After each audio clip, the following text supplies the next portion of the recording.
Hello everyone, welcome to Magnet Brains. I'm Vanya Narain, your IGKO, that's International GK Olympiad Educationist for grade 9th. As you can see over here, आज का जो हमारा topic है ये shorty note series का topic है, contextual topic है, बहुत इंपॉर्टेंट टॉपिक है। इसके ऊपर बहुत सारा डिस्कशन, बहुत सारी वार्तालाप, बहुत सारी बातचीत पूरी दुनिया में हो रही है। और आपको मालूम है कि जब हम दो चीज़ों की बात करने वाले हैं, आज की जो दुनिया है ना, वो आप लोगों की जो दुनिया है, लाइक वो कंप्यूटर, इंटरनेट, ये वो टाइप की फास्ट फॉरवर्ड दुनिया है, राइट। लेकिन उसका एक और दूसरा पहलू भी है। उसकी बात हम दोनों ही चीज़ों की बात आज इसी एक शॉर्टी नोट सीरीज़ में करने वाले हैं। हम बात करने वाले हैं एक माइग्रेशन की, रेफ्यूजी समस्या की, और एक बात करने वाले हैं हम इंटरनेट की। ठीक है, दोनों ही बहुत ही ज्वलंत मुद्दे हैं, बहुत ज़्यादा डिस्कशन के मुद्दे हैं, बहुत ज़्यादा बातचीत हुई है पिछले कुछ सालों में। स्पेशली आपको मालूम है रेफ्यूजीज़ की अगर हम बात करते हैं, माइग्रेशन की समस्या में भारत की बात करते हैं, तो कितनी ज़्यादा भारत में ये मुद्दा था और कितना ज़्यादा इसके ऊपर डिस्कशन हो रहा था। वो तो कोविड-19 बीच में आ गया, वरना कितना ज़्यादा ये मुद्दा जो था बहुत ज़्यादा डिस्कशन का मात्र बना हुआ था। ठीक है, कितना इसमें दुनिया में इंडिया में कितना ज़्यादा इसके ऊपर पूरे धरने प्रदर्शन, कितना आक्रोश था लोगों में। आपको ये भी मालूम है जब बात हो रही थी एनआरसी की या रेफ्यूजी या माइग्रेशन की, है ना, जिसमें वो था कि हम कागज़ नहीं दिखाएंगे वाली बात। एक तो वो मुद्दा है, दूसरा बात हो रही है नेट, जो फ्यूचर में जो इंटरनेट है उसकी बात हो रही है। और दोनों ही बातें जो हो रही हैं वो एक कंटेक्स्ट में हो रही हैं। हम बेसिकली ग्लोबल डिक्लेरेशन की बात कर रहे हैं। India stage out of global declaration of future of internet, on future of internet, और बात हो रही है international migration review forum IMRF की। ठीक है, तो इस पर जैसे आपको मालूम है जब हम बात करते हैं magnet brain space, you very well know कि हम किसी भी टॉपिक को एनालाइज करते हैं, पूरा एक जो स्ट्रक्चर है उसका होलिस्टिक व्यू में हम उसका पूरा अंडरस्टैंड करने की कोशिश करते हैं उसको, खासकर उन चीज़ों की जो कि बहुत इंपॉर्टेंट लगती हैं हमको करंट अफेयर्स की दृष्टि से। ठीक है, अब यहाँ पे बात ये भी है ना कि आपको कोई फीस नहीं मांगी जाती, आपसे कोई ये नहीं कहा जाता कि आपको कोई सब्सक्रिप्शन पे करना है या आपको कोई चीज़ हमें देनी है, या nothing like that. It is just कि आपको पढ़ाई करनी है, बहुत अच्छे से पढ़ाई करनी है, पूरी अंडरस्टैंडिंग के साथ, पूरे व्यू के साथ आपको पढ़ाई करनी है कि आपको ये एग्ज़ाम जो है IGKO का जो आप देने वाले हैं, जो आने वाला है बहुत पास में, वो आप बहुत अच्छे से करेंगे और बाकी भी आपकी ओवरऑल जो अंडरस्टैंडिंग है वो डेवलप हो। This is what we focus at and this is what we want you to learn. कि आपको अगर कोई चीज़ की पढ़ाई करनी है ना, तो सिर्फ एक बहुत छोटा सा, जिसको बोलते हैं ना, छोटी सी दृष्टि के साथ नहीं करनी है, बहुत लंबे की आँख के करनी है, राइट। तो बिल्कुल इसी के साथ अपन स्टार्ट करते हैं इन दोनों सब्जेक्ट्स पे पढ़ाई, और बात कर लेते हैं सबसे बड़ी बात जो है द फर्स्ट IMRF की जब बात कर रहे हैं, वो जो being held, India is also participating, India भी पार्टिसिपेट कर रहा है उसमें। अगर आप बात कर सकते हैं जनरल असेंबली या द यूनाइटेड नेशंस, इसमें आप बात करने वाले हैं तो हर 4 साल में होगा। अभी से शुरुआत हो रही है, 2022 से स्टार्ट हुआ है और हर 4 साल में होगा। फोकस काय पे हो रहा है? फोकस किस समस्या पे है? फोकस जो है वो माइग्रेशन और रिफ्यूजी समस्या पे है। फोकस काय पे हो रहा है? जो आपको मालूम है माइग्रेशन और रिफ्यूजी समस्या पूरी दुनिया में, ना सिर्फ इंडिया में, पूरी दुनिया में इतनी बड़ी है, इतनी बड़ी समस्या है कि आप मान सकते हैं तकरीबन 258 मिलियन लोगों का आंकड़ा है कि 258 million people are still living the life of a refugee camps में रह रहे हैं, या जिनके पास एक प्रॉपर ठोर ठिकाना, घर परिवार नहीं है, या एक देश जिसको बोल सकें कि ये हमारा मुल्क है, हमारी ज़मीन है, वो वाला हाल नहीं है उनका। ठीक है, तो आप सोच सकते हैं कि कितना ज़्यादा ये कितनी ज्वलंत मुद्दा है और कितना ज़्यादा प्रेसिंग नीड है कि इसके बारे में इसको एड्रेस किया जाए पूरी दुनिया में, वर्ल्ड वाइड। आपको मालूम है, जैसे मैंने कहा भारत के बारे में, भारत के संदर्भ में ये बात कही जा रही है कि हमारे यहाँ जिस तरह की वॉर हुई, स्पेशली बंटवारे के टाइम पे जो हालात हुए 1947 में, जब हमारा इंडिया और पाकिस्तान जो आपको मालूम है 2 मुल्कों में विभाजित हुआ। ठीक है, ब्रिटिश साम्राज्य का जब अंत हुआ, भारत जो है पूरी तरह से स्वतंत्र हुआ। आपको मालूम है हमारा जो फ्रीडम हमें मिला, लिबर्टी, फ्रीडम जो हमें मिला, तो उसमें रात में जो आपको मालूम है ना कि इंडिया और पाकिस्तान का किस तरह बंटवारा हुआ कि 14 अगस्त को वो अपना इंडिपेंडेंस डे मनाते हैं और 15 अगस्त को हम मनाते हैं, इस तरह से डिवीज़न हुआ। ठीक है, अब उस समय पे क्या हुआ कि बहुत ज़्यादा लोग जो हैं वो यहाँ से वहाँ गए, वहाँ से यहाँ पे आए। जितना बड़ा आप कह सकते हैं पूरी दुनिया में, पूरे वर्ल्ड के इतिहास में इतना बड़ा जो जिसको आप कहते हैं कम्यूटिंग कभी नहीं हुई थी। इतना ज़्यादा जिसको कहते हैं ना आप आबादी, एक जगह से दूसरी जगह स्थानांतरण जिसको कहते हैं आबादी का, वो कभी नहीं हुआ था। अपने आप में ये बहुत बड़ा जिसको आप कहते हैं एग्जाम्पल है, पूरी दुनिया के तारीख़ में इस तरह की कोई चीज़ दोबारा नहीं देखी गई थी। उस टाइम पे बहुत सारी चीज़ें ऐसी भी हुई थी कि उसमें लूटपाट की बहुत घटनाएं हुई थी, चोरी चकारी की बहुत हुई थी, हत्याएं बहुत हुई थी, रेप बहुत हुई थी, लूट बहुत हुई थी, हर तरह की जिस भी आप तरह की आप देख सकते हैं, जो आप मतलब जिसको आप कहते हैं ना the worst of the nightmares of India had come true that night, right. इस तरह की चीज़ें उस टाइम पे हुई थी, इस तरह की घटनाएं उस समय पे हुई थी। आपको मालूम है लोगों को मतलब किस तरह से मारा गया था, नरसंहार हुआ था, किस तरह से लोगों को एक दूसरे के घरों में घुस के, जो लोग इतने सालों से, इतनी पीढ़ियों से साथ रह रहे थे वो किस तरह से रातों रात एकदम एक दूसरे के अगेंस्ट हो गए थे, इस तरह की चीज़ें भी उस टाइम पे देखी गई थी। मतलब जिसको आप कहते हैं ना बार्बरता का, बिल्कुल जिसको कहते हैं कि बिल्कुल ऐसा चेहरा नज़र आया जो कभी किसी ने नहीं देखा था। उसकी वजह से एक बहुत बड़ी समस्या का घर बना, जो बना रेफ्यूजी समस्या का। ठीक है, रेफ्यूजी समस्या बहुत बड़ी वहाँ से उजागर हुई। बहुत सारे लोग जो हैं इंडिया से जो पाकिस्तान गए, जो अपना घर द्वार छोड़ के गए, उनको वहाँ पे एज अ सिटीजन उनको भी वहाँ दर्जा नहीं मिला गया, उनको मुहाजिर कहलाया गया, कहा गया उनको। ठीक है, बाद में जो लोग पाकिस्तान से इंडिया आए, जो कि हमारे ऑलरेडी हमारे यहाँ बहुत सारा उसकी बात हुई, काफ़ी सालों तक उनकी रीस्टैब्लिशमेंट की भी बात हुई, लेकिन फिर भी कहीं ना कहीं वो रेफ्यूजी समस्या उस समय से बहुत ज़्यादा शुरू हुई। उसके बाद अलग अलग ऐसे बहुत सारे टाइम होते रहे, बहुत सारे ऐसी घटनाएं होती रहीं जब ये रेफ्यूजी समस्या भारत में बढ़ती गई।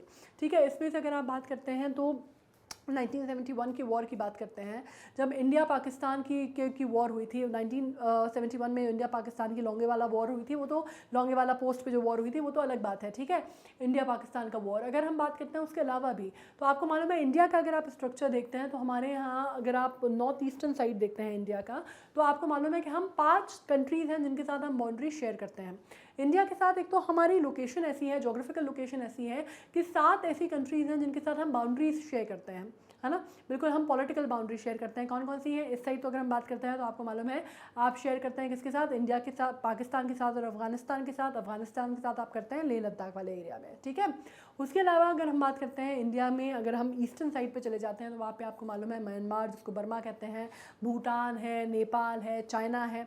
तो आपको मालूम है कि उस तरफ 5 ऐसे कंट्रीज़ हैं जिनके साथ आप बाउंड्री शेयर करते हैं, राइट। तो अब कई बार क्या होता है, और बांग्लादेश भी है। अब बांग्लादेश पहले क्या था, ईस्ट पाकिस्तान और वेस्ट पाकिस्तान था। ईस्ट पाकिस्तान जब वो था तो उस ज़माने में जब ये एट्रॉसिटीज़ बहुत ज़्यादा बढ़ने लग गई 1970s में, तो क्या हुआ कि बांग्लादेश के जो मुसलमान थे उस ज़माने में, जो ईस्ट पाकिस्तान के थे, वो कहाँ जाएंगे। वो जाहिर सी बात है, जब अपने देश में अपनी जगह पे लोगों का रहना मुश्किल हो जाएगा, उनका सांस लेना मुश्किल हो जाएगा, उनका ज़िंदा रहना, जीवित रहना मुश्किल हो जाएगा, तो पलायन करते हैं। पलायन किया उन्होंने, तो वो कहाँ आए, सबसे क्लोज नेबर उनका कौन सा था, इंडिया था। इंडिया में हम बाउंड्री शेयर कर रहे थे, वहाँ पे आप बात कर सकते हैं बंगाल का क्षेत्र था जिसमें बहुत ज़्यादा जो आबादी है, जत्थे का जत्था आबादी आने लगी। उसके बाद आप बात करते हैं ऊपर के जो राष्ट्र हैं, नॉर्थ ईस्ट के जो राष्ट्र हैं, वहाँ पे जो हमारे राष्ट्र, सॉरी मैं कह रही हूँ स्टेट्स हैं, वहाँ पे लोग आने लग गए, है ना। त्रिपुरा में, आसाम में, सब जगह पे। और यही एक कारण था जिसकी वजह से आप देख सकते हैं कि जो रेफ्यूजी और माइग्रेशन के जो लोग थे, माइग्रेटरी लोग थे, रेफ्यूजी की जो समस्या थी वो भारत में इतनी ज़्यादा बढ़ गई थी कि इसी के चलते जो उस ज़माने की तत्कालीन प्रधानमंत्री थी इंदिरा गांधी जी, उनको कॉल लेना पड़ा और उन्होंने आर्मी को उसमें इन्वॉल्व किया और उन्होंने मीटिंग बुलाई जिसमें उन्होंने मानेक शॉ को, जो कि उस ज़माने में आपको मालूम है आर्मी के जनरल थे, field marshal general Manekshaw, Sam Manekshaw, उनको बुलाया गया और उनसे कहा गया कि you have to, the army has to take over, army has to do something, because जितने भी मुख्यमंत्री हैं अलग अलग स्टेट के, वो उनको फ़ोन करके बोल रहे हैं दैट यू नो इतनी ज़्यादा refugees are inflowing in India, इतने ज़्यादा refugees and migratory people are coming to India कि हमारी अपनी जो व्यवस्था है वो ठप पड़ जाएगी अगर इस पर रोक नहीं लगी तो। So of course India had to, you know, India had to get itself involve in it, get herself involve in it, और हमने फिर वो मुक्ति वाहिनी का किया और आपको मालूम है फिर बाकी रेस्ट इज एज दे से इज हिस्ट्री। मुजिबुर रहमान ने बांग्लादेश की स्थापना हुई 1971 में और मुजिबुर रहमान वहाँ के जो लीडर हैं वो बने। ठीक है, उसके बाद लेकिन ये जो समस्या थी, जो रेफ्यूजीज़ ऑलरेडी आ चुके थे वो हमारे यहाँ अभी भी हैं। कहा जाता है कि हमें आज भी नहीं मालूम कि बांग्लादेशी रेफ्यूजीज़ आज भी जो हैं वो अपनी जड़ें जो हैं भारत में जमा चुके। ये तो एक साइड की बात हो गई। इसी तरह की चीज़ जो है आप बात कर सकते हैं ऊपर, आपको मालूम नहीं है कि किस तरह की रेफ्यूजी समस्या हमारे यहाँ नॉर्थ ईस्टर्न में भी इसी तरह की कुछ हमारे पास रेफ्यूजी समस्याएँ हैं। उसके बाद अगर आप साउथ इंडिया में चले जाते हैं, साउथ के जो हमारे जो स्टेट हैं, वहाँ पर श्रीलंका के साथ इसी तरह की दिक्कत है, क्योंकि आपको मालूम है श्रीलंका में बहुत लंबे समय तक सिविल अनरेस्ट का टाइम चला, सिविल वॉर चली। उसके बाद आपको मालूम है कि लिट्टे का चला वहाँ पे, है ना, liberation of tiger Tamil Elms, वो चला, बहुत बड़ा संघर्ष चला जिसमें आपको मालूम है इंडिया से पीस कीपिंग फोर्स भी भेजी गई थी। अभी भी जैसे आपको मालूम है सिचुएशन वहाँ पे बड़ी ग्रिम है। आपको मालूम है तख्ता पलट की सिचुएशन हो गई है वहाँ पे। जो वहाँ के जो राष्ट्रपति हैं जो गोदभया राजपक्षे, वो वहाँ से निकल गए हैं, पलायन हो गया है। पूरी मेल्ट डाउन क्राइसिस की सिचुएशन है वहाँ पे, इकोनॉमिक मेल्ट डाउन की सिचुएशन है। तो वो जो लोग हैं है वो क्या होता है, वो फाइनली क्या करते हैं, वो जो लोग हैं वहाँ से अगर ऐसी सिचुएशन होगी तो जाहिर सी बात है कि आदमी कहीं ना कहीं भाग के जाएगा। तो वो सिचुएशन जो होती है वो प्रेसिंग किस पे डालती है या किसके ऊपर सबसे ज़्यादा भार पड़ता है उसका, इस तरह की जब सिचुएशन हमारे नेबरिंग कंट्रीज़ में होती है तो जो एक स्टेबल कंट्री है उसकी इकोनॉमी पे सबसे ज़्यादा फर्क पड़ता है। तो इस तरह की समस्या हमारे साथ लेट 1980s में बहुत ज़्यादा माइग्रेशन की प्रॉब्लम जो है, पॉपुलेशन और माइग्रेशन की समस्या जो है वो साउथ से भी हमारे यहाँ हुई थी।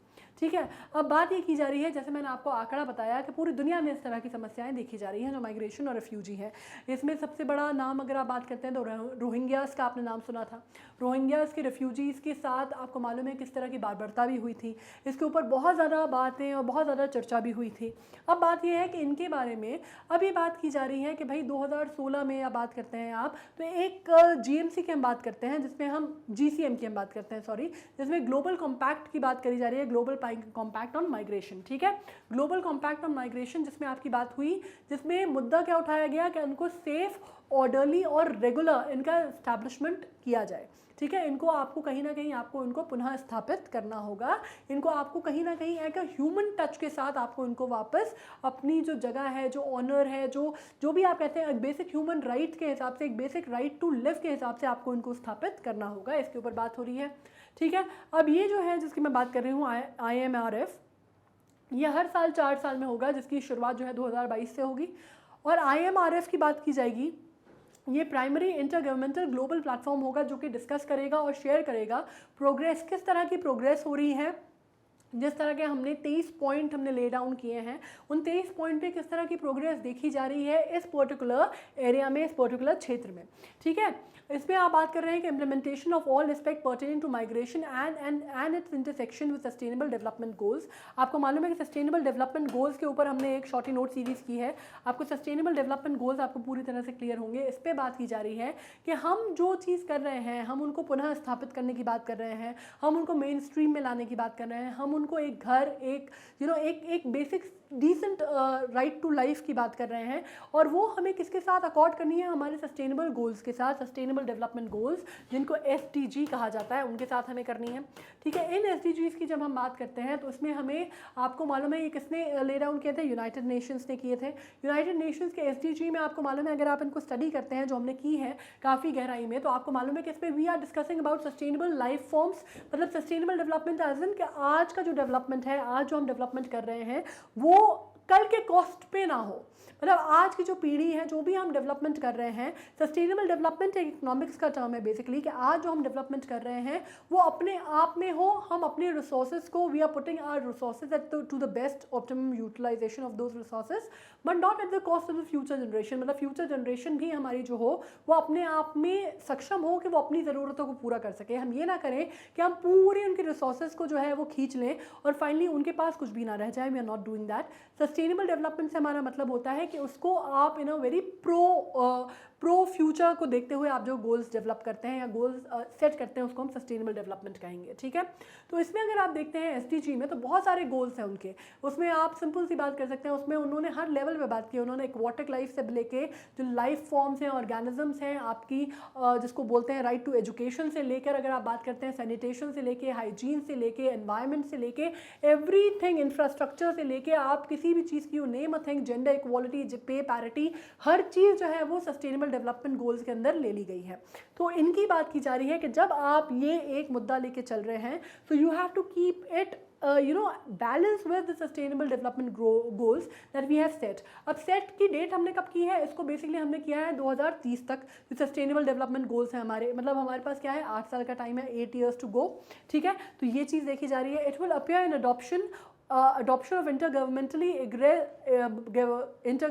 agreed प्रोग्रेस डिक्लेरेशन, एक तरह की प्रोग्रेस डिक्लेरेशन होगी। मतलब हर गवर्नमेंट को जो उन्होंने भी ये मसौदा तय किया है या साइन किया है या इसमें इन्वॉल्व हुई है, मतलब 2016 में भी एक बात हुई थी, फिर 2018 में फाइनली इसके ऊपर बहुत ज़्यादा चर्चा हुई, फिर 2 साल ये कोविड की वजह से चीज़ें जो है वो रुक गई। ठीक है, लेकिन अभी बात ये हो रही है कि जो भी गवर्नमेंट्स, जो भी इंटर गवर्नमेंटल प्रोजेक्ट है, ये जैसे एक इंटर गवर्नमेंटल ट्रीटी तरह की आप मान लीजिए वो कर रहे हैं, तो उसमें आपको देना होगा कि आपकी प्रोग्रेस क्या है, आपका प्रोग्रेस डिक्लेरेशन आपको समझाना होगा कि आप इस मुद्दे पे या इस काम में क्या काम कर रहे हैं। नेक्स्ट टॉपिक जो हम करने वाले हैं इसमें वो ये है कि we have to discuss about India stage out of global declaration on future of internet.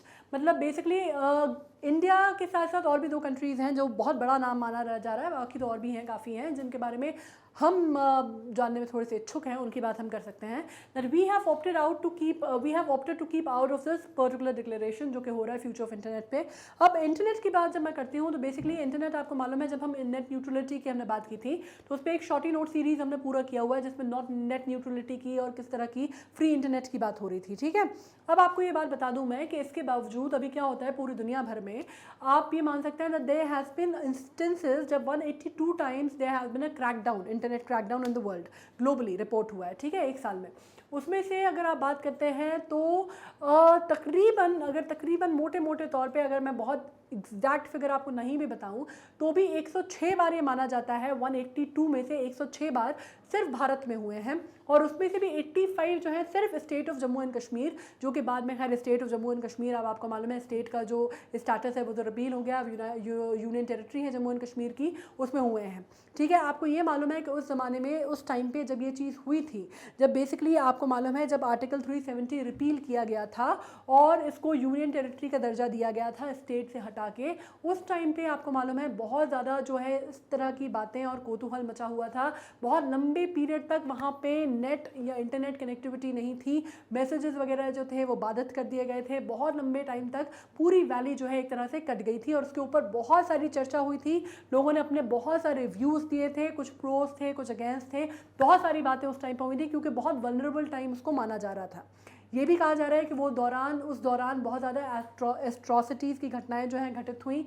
ये भी कहा जा रहा है कि ये जानबूझ के कदम उठाया गया था जिस तरह से, जिसकी वजह से जो हालात हैं, जो असली सिचुएशन है वैली में, वो बाहर ना आए निकल के, इस तरह की भी बातें हो रही थी। फिर एक बात ये भी कही गई कि भाई ये होना ज़रूरी था क्योंकि अगर ऐसा होता तो जो और ताकतें इन्वॉल्व हैं वो भी इसका गलत फ़ायदा उठा सकती थी और देश को तोड़ने का काम कर सकती थी। तो उसके प्रोज एंड कॉन्स दोनों ही हैं, लेकिन बात ये हो रही है कि ये जो मेल्ट डाउन की स्थिति है, ये जो सिचुएशन यहाँ पे आई है, उसमें एक तरह से आप कह सकते हैं कि फ्री मीडिया या फ्री इंटरनेट, मतलब एक ज़माने में जब आप बात करते थे इंडिया के जो 4 पिलर्स माने जाते थे, 3 तो आपको मालूम है, लेजिस्लेशन, एग्जीक्यूटिव एंड जुडिशरी, उसमें से चौथा पिलर जो स्तंभ माना जाता था वो फ्री मीडिया माना जाता था। ठीक है, उसी तरह फ्री इंटरनेट आजकल वो काम करता है, लेकिन फ्री इंटरनेट के साथ प्रॉब्लम ये है कि आप उसको किसी भी तरह से रेगुलेट नहीं कर सकते। कोई चीज़ अगर वायरल हो गई या कोई चीज़ अगर मीडिया पे चली गई या कोई चीज़ अगर एक बार सर्वर पे चली गई, अपलोड हो गई, तो फिर उसको कोई भी रोक नहीं सकता, राइट। तो ये उसका एक फ्लिप साइड है, कोई कंट्रोल नहीं है उसका, या कोई अकाउंटेबिलिटी नहीं है या आंसरेबिलिटी नहीं है, तो ये एक बहुत बड़ी प्रॉब्लम है,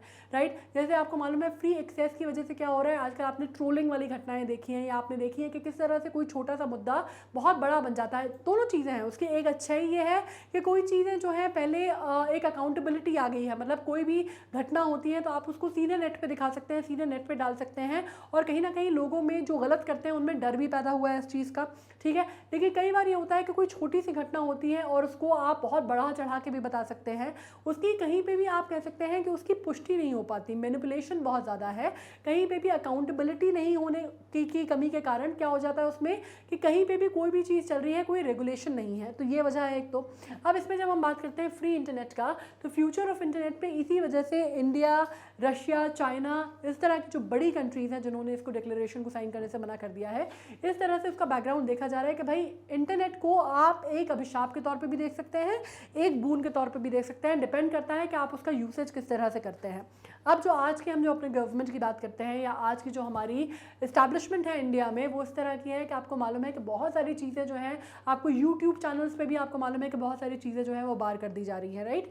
अब सही है गलत है इसमें हम नहीं पढ़ रहे हैं, बट जो चीज़ हो रही है वो हो रही है। आपको कुछ चीज़ों के लिए आपको मालूम है कि आपको जवाबदेही है आपको सीधे बैन कर दिया जाएगा। कई बार तो कुछ ऐसी घटनाएं भी हुई हैं जिसमें एक व्यक्ति ने अपने हैंडल पे कोई चीज़ लिख दिया और उसके ऊपर कानूनी कार्रवाई हो गई, इस तरह की चीज़ें भी हमारे यहाँ देखी गई हैं। तो अब मैं बात ये कर रही हूँ आपको, इसका जो मतलब है ग्लोबल डिक्लेरेशन का वो क्या है, aiming to keep the internet open, free and neutral. इसका मतलब ये था कि हम नेट न्यूट्रलिटी की बात हम करते हैं, लेकिन हम बात क्या कर रहे हैं, इसका जो ग्लोबल डिक्लेरेशन है वो ये है कि आपको नेट को ओपन रखना है, फ्री और रखना है और न्यूट्रल रखना है। It is a political commitment among the partners to advance a positive vision of internet and digital technology. अब ये पॉलिटिकल कमिटमेंट है, और कमिटमेंट की बात क्योंकि यहाँ पे आ रही है, एक पॉलिटिकल कमिटमेंट है, इंटर गवर्नमेंटल डिक्लेरेशन है, इस वजह से इंडिया इसमें अभी बैकआउट हो गया है, इंडिया ने इसको ऑप्ट नहीं किया है, तो हमने ये डिक्लेरेशन साइन नहीं किया है। ठीक है, इसमें हमारे साथ चाइना और रशिया भी हैं। चाइना और रशिया क्यों है वो तो हम समझ सकते हैं, इंडिया में किस तरह के हालात हैं वो भी हम समझ पा रहे हैं। आपको मालूम है हमारे यहाँ मैटर बहुत सेंसिटिव हो जाते हैं, यहाँ पे नॉर्थ ईस्ट की हम बात करते हैं, वहाँ पे चीज़ें बहुत सेंसिटिव हो जाती हैं। कई बार आपको सेफ्टी को ध्यान में रखते हुए, प्रोटोकॉल्स में ध्यान में रखते हुए भी स्टेप लेने होते हैं। इस वजह से भी आप ये कह सकते हैं कि अभी हम इस डिक्लेरेशन का हिस्सा नहीं है। अब इसमें around 60 countries have sign the declaration, जिसमें से US, European Union, United Kingdom, Canada and France है। जैसे मैंने कहा, इंडिया, चाइना और Russia among the large nations हैं जिन्होंने इसको साइन नहीं किया है, फिलहाल इस डिक्लेरेशन का हिस्सा नहीं है। आने वाले फ्यूचर में क्या होता है, क्या नहीं होता है, चीज़ें किस तरह से होती हैं, किस तरह से ऊँट किस तरफ करवट बैठता है, इस पर निर्भर करेगा कि हम आगे जाके इसके ऊपर क्या सोचते हैं। फिलहाल अभी हम इस डिक्लेरेशन से बाहर हैं, और ये इसके ऊपर भी बहुत सारे जो है ना मतभेद, इस पे ऊपर बहुत ज़्यादा चर्चा है। अगर आपने बीच में अगर आप न्यूज़पेपर्स वगैरह पढ़ते हैं या अगर आप न्यूज़ चैनल्स वगैरह देखते हैं, तो जब ये बात हो रही थी तब आपने देखा होगा कि बड़ी इस पर चर्चा हो रही थी और बड़े पैनल डिस्कशंस वगैरह भी इस मुद्दे पे हुए हैं, राइट। तो हम ऐसा वैसा मुद्दा डिस्कस नहीं करते, जो मुद्दे बहुत इंपॉर्टेंट होते हैं हम डिस्कशन उसी पे करते हैं, और उसी पे हम शॉर्ट नोट सीरीज़ बनाते हैं, क्योंकि हमारा एग्जाम आने वाला है, तो हम जानते हैं कि हमारे पास बहुत ज़्यादा इधर उधर की बातें करने का टाइम नहीं है। तो जो इंपॉर्टेंट है बात हम वही करेंगे। अब की प्रिंसिपल बेसिकली इस डिक्लेरेशन के क्या है, हम उस पर बात कर लेते हैं। पहली बात, सबसे पहली बात, की डिक्लेरेशन की जब बात होती है तो सबसे बड़ी बात हो रही है, सबसे पहले आप बात कर रहे हैं commitment to protect human right and fundamental freedom of all people की। सीधी सी बात है भैया कि इसमें क्या है कि आपको एक बेसिक इंसान की जो उसकी राइट टू प्रिवेसी है उसकी भी बात हो रही है, और राइट टू उसकी फ्रीडम है उसको भी आपको सेफगार्ड करने की बात हो रही है कि यहाँ पे आपकी ह्यूमन राइट्स को, फंडामेंटल फ्रीडम जितने भी लोगों का है सबको आपको ध्यान में रखना है। पहली चीज़ है promote global internet that advances the free flow of information, advancing inclusive and affordable connectivity. दूसरी बात ये हो रही है कि आपको इंटरनेट जो है, क्योंकि ये बना है ऐसा एक फ्री प्लेटफॉर्म है, तो ये फ्री फ्लो होना चाहिए, मतलब इसमें कहीं पर भी कोई हिंड्रेंस नहीं होनी चाहिए या कोई मैकेनिज्म, कंट्रोल मैकेनिज्म ऐसा सच नहीं होना चाहिए जो उसको ये तय करे कि ये चीज़ बाहर जाएगी या नहीं जाएगी। आपको मालूम है चाइना में ये चीज़ बहुत कंट्रोल्ड है, या अगर हम बात करते हैं कोरिया की, तो आपको मालूम है नॉर्थ कोरिया में प्रेस को या इंटरनेट को बहुत ज़्यादा किस तरह से दबा के रखा गया है, कंट्रोल करके रखा गया है, आपको कोई भी चीज़ वहाँ की पता नहीं चलेगी। कम्युनिस्ट कंट्रीज़ में नॉर्मली ये चीज़ बहुत होती है, तो इस वजह से चाइना में और रशिया में तो है, पर इंडिया बहुत बड़ी डेमोक्रेसी हो के हमने डिक्लेरेशन के बाहर है, ये दुनिया के बहुत लोगों के लिए थोड़ा सा आश्चर्यजनक था। मतलब यूएस या यूके इस तरह की कंट्रीज़ क्योंकि डेमोक्रेटिक सेटअप में है, और हम क्योंकि दुनिया के सबसे बड़ा प्रजातंत्र माने जाते हैं, तो हमारे यहाँ माना जाता है कि हमारी जो फंडामेंटल राइट्स हैं या हम डायरेक्टिव प्रिंसिपल्स में बात करते हैं, हम बाकायदा बार बार ये बात करते हैं कि हम लोगों की लिबर्टी की या इक्वालिटी की या फ्रेटर्निटी की जब हम बात करते हैं, तो हमें मतलब इंडिया बाहर है, that was a most surprising fact, apart from the fact that India is a kind of a very progressive and inclusive nation. लेकिन अभी सिचुएशन या हालात इस वजह से हैं, that is why perhaps we are keeping out. Otherwise China और Russia से तो किसी को एक्सपेक्टेड भी नहीं था कि वो साइन करेंगे। आप चाइना, रशिया, कम्युनिस्ट कंट्रीज से आप एक्सपेक्ट कर भी नहीं सकते थे ये चीज़, ओके। तो अब ये बात हो रही है ग्लोबल इंटरनेट की और एडवांसेस की, फ्री फ्लो ऑफ इन्फॉर्मेशन की, एडवांसिंग इंक्लूसिव होगा और अफोर्डेबल कनेक्टिविटी दी जाएगी, मतलब सबको जो कनेक्टिविटी है वो काइंड ऑफ बहुत ही अफोर्डेबल दर में बहुत आसानी से उपलब्ध होगी, ठीक है। इसके अलावा promote trust in the global digital ecosystem including through protection of privacy, मतलब इसमें प्रोटेक्शन ऑफ प्राइवेसी का ध्यान रखा जाएगा, और डिजिटल इकोसिस्टम जो है उसको आपको एक तरह का म्यूचुअल ट्रस्ट, या आप कह सकते हैं मल्टीलैटरल लेवल पे, मल्टीलैटरल तौर पे, या आप कहते हैं इंटर गवर्नमेंटल लेवल पे आपको एक सिक्योरिटी प्रोवाइड करने की बात की जा रही है, जिसमें आपको ये बात की जा रही है कि भैया एक तरह से आपको you have to be very very sure, because आजकल आप बात कर रहे हैं, जब इंटरनेट की हम बात करते हैं, जब हम फ्री इंटरनेट की बात करते हैं, तो we also know the flip side कि कितने साइबर क्राइम्स या कितनी साइबर हैकिंग्स या किस तरह का फिशिंग की एक्टिविटीज़ और किस तरह की एक्टिविटीज़ होती हैं, right. Your data become so vulnerable, तो कहीं ना कहीं उसके प्रोटेक्शन की बात भी की जा रही है, उसमें जो डिक्लेरेशन है उसमें प्रोटेक्शन की बात भी की जा रही है, प्राइवेसी को प्रोटेक्ट करने की बात की जा रही है, और एक हेल्दी इकोसिस्टम, डिजिटल इकोसिस्टम निर्माण करने की बात की जा रही है। Protecting and strengthening the multi stakeholders approach to governance. इसमें ये बात की जा रही है कि जो मल्टी स्टेक होल्डर्स हैं, मतलब जो मल्टीपल पार्टीज़ हैं, जो कंट्रीज़ हैं जो इन्वॉल्व हैं इसमें, जिन्होंने डिक्लेरेशन साइन किया गया है, उन वो क्या करेंगी, they will protect and strengthen the multi hold जो उनका जो स्टेक होल्डर्स का जो स्टे है, जो से है, उसमें जो स्टेक है, जो से है, उसको प्रोटेक्ट किया जाएगा, ठीक है। और उनको अप्रोच जो है गवर्नेंस की वो किस तरह की है, इसको भी स्टडी किया जाएगा in terms of internet and free usage of the free digital world के हिसाब से। इसके अलावा पहले अगर आप बात करते हैं, a report titled the return of digital authoritarianism internet shutdown highlighted that, इसके हिसाब से एक रिपोर्ट आई थी जिसमें बात की गई थी रिटर्न ऑफ डिजिटल अथॉरिटेरियनिज्म। किसको बोलते हैं आप? अथॉरिटेटिव गवर्नमेंट को, मतलब हम डेमोक्रेसी की बात नहीं कर रहे हैं, अथॉरिटेटिव गवर्नेंस की बात कर रहे हैं यहाँ पे, ठीक है। तो उसमें कहा गया इंटरनेट शटडाउन। इसमें इंटरनेट जो शटडाउन किया जाता है इसके ऊपर बात की जा रही है कि आप एक तरह से अथॉरिटेटिव हो गए हैं, आप डेमोक्रेटिक कहाँ रहे हैं, आप अपनी मनमर्जी कर रहे हैं, आप एक एनार्की, एक अथॉरिटेटिव स्टेट में आ गए हैं जहाँ पे आप किसी की सुनने को तैयार नहीं है। जैसे आपको मालूम है इमरजेंसी जब भारत में लागू हुई थी उस ज़माने में मीडिया जो है, मीडिया हाउसेज जो है, न्यूज़पेपर जो है, मीडिया पूरी तरह से, प्रेस जो है पूरी तरह से उसके पावर्स ले लिए गए थे, उसकी फ्रीडम ऑफ प्रेस जो है पूरी तरह से ख़त्म कर दी गई थी। इस तरह की सिचुएशन आ जाती है, ठीक है। तो इस तरह से आज के टाइम का मीडिया का सबसे बड़ा स्रोत क्या है? आज के टाइम पे सबसे बड़ा स्रोत है आपका डिजिटल प्लेटफॉर्म। तो डिजिटल प्लेटफॉर्म अगर आप इंटरनेट को स्लो डाउन कर देते हैं या शट डाउन कर देते हैं तो एक तरह से आप अथॉरिटेटिव बिहेव कर रहे हैं, या आप एक तरह से आप कह सकते हैं ना कि आप किस तरह से तानाशाह के वे में बिहेव कर रहे हैं। मतलब you are not acting as a democracy but you are acting as a like the state of anarchy, और you are acting like a dictatorship. एक डिक्टेटरशिप की भावना आपको देते हैं, जिसमें आप ये बात कर सकते हैं। ये जो रिपोर्ट आई थी जिसमें इंटरनेट शटडाउन पे बात की थी, उसने क्या हाईलाइट किया था? Number of countries that shut down the internet in 2021 has increase 34 हो गया है फ्रॉम 29 इन 2022। ये 20 मतलब एक साल में 2020 मतलब ये कोविड का साल था, उसके बाद एक साल बाद 34 हो गई थी। 34 ऐसी कंट्रीज हैं जिसमें इंटरनेट शटडाउन देखा गया था। इंडिया अगर आप बात करते हैं तो is the top country to impose internet shutdown in 2021 for the 4th consecutive years. तो इसकी वजह से इंडिया में, जैसे मैंने कहा ना, कि बहुत लोग इस बात पे बहुत ज़्यादा चर्चा कर रहे हैं, बहुत ज़्यादा डिस्कशन हो रहा है, बहुत ज़्यादा अलग अलग इस पर एक तरह से आप कह सकते हैं कि बिल्कुल दो एक्सेस पे दुनिया बढ़ गई है।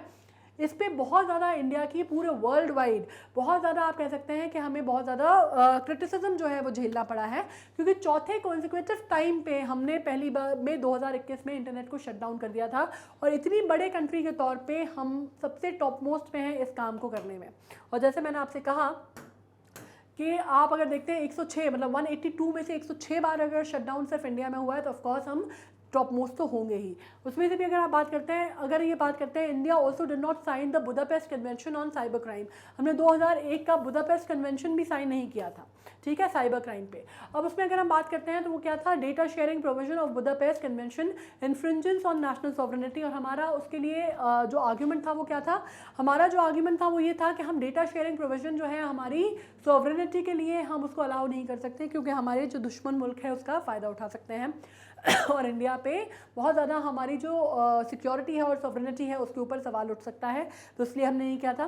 Presently it is the only legally binding multilateral convention on cyber crime and electronic evidence. अगर आज की डेट में आप बात करते हैं डिजिटल वर्ल्ड की या डिजिटल इकोसिस्टम की, तो ये अकेला जो बुडापेस्ट कन्वेंशन था साइबर क्राइम का 2001 का, वो अकेला अपनी तरह का लीगली बाइंडिंग मल्टीलैटरल कन्वेंशन है जो कि साइबर क्राइम पे और इलेक्ट्रॉनिक एविडेंस पे काम करता है, ठीक है। इसके साथ हम आ गए हैं एंड पे। हमने दोनों बहुत इंपॉर्टेंट टॉपिक डिस्कस कर लिए हैं। शॉर्टी नोट सीरीज़ थी, बहुत ज़्यादा इससे ज़्यादा डिस्कशन करने को कुछ था नहीं। आई एम श्योर आपको क्लियर हो गए होंगे टॉपिक। अगर कहीं कोई दिक्कत है, कोई ऐसी चीज़ लगती है जो समझ में नहीं आई, आपको लगता है कि भाई इसको शायद हमें दोबारा समझने की या सुनने की ज़रूरत है, या कहीं आप उठ के चले गए, पूरा आपने सुना ही नहीं, तो आप क्या कर सकते हैं? आपको जाना है मैग्नेट ब्रेन्स पे। मैग्नेट ब्रेन्स की वेबसाइट पे जाएंगे, magnetbrains.com पे हमारे अलग अलग प्रोग्राम्स चलते हैं, अलग अलग कोर्सेज चलते हैं। जैसे आपको मालूम है जो नॉर्मल K-12 चलते हैं वो तो चलते ही हैं, उसके अलावा NTSE चलता है, ओलंपियाड चलता है, CUET चलता है। तो अभी आपको जाना है ओलंपियाड पे। ओलंपियाड पे आप जाएंगे तो आप यहाँ पे देखेंगे तो यहाँ पे वॉच नाउ का एग्जाम का आपको लोगो मिलेगा जो कि IGKO में है। आप इसको क्लिक कर देंगे, ठीक है। इस तरह के आपको पेज ओपन होंगे। यहाँ पे आपको अलग अलग जो भी अभी तक मैंने पढ़ाया है, जो भी वीडियोज़ हैं, सारे सीक्वेंशियल ऑर्डर में मिलेंगे।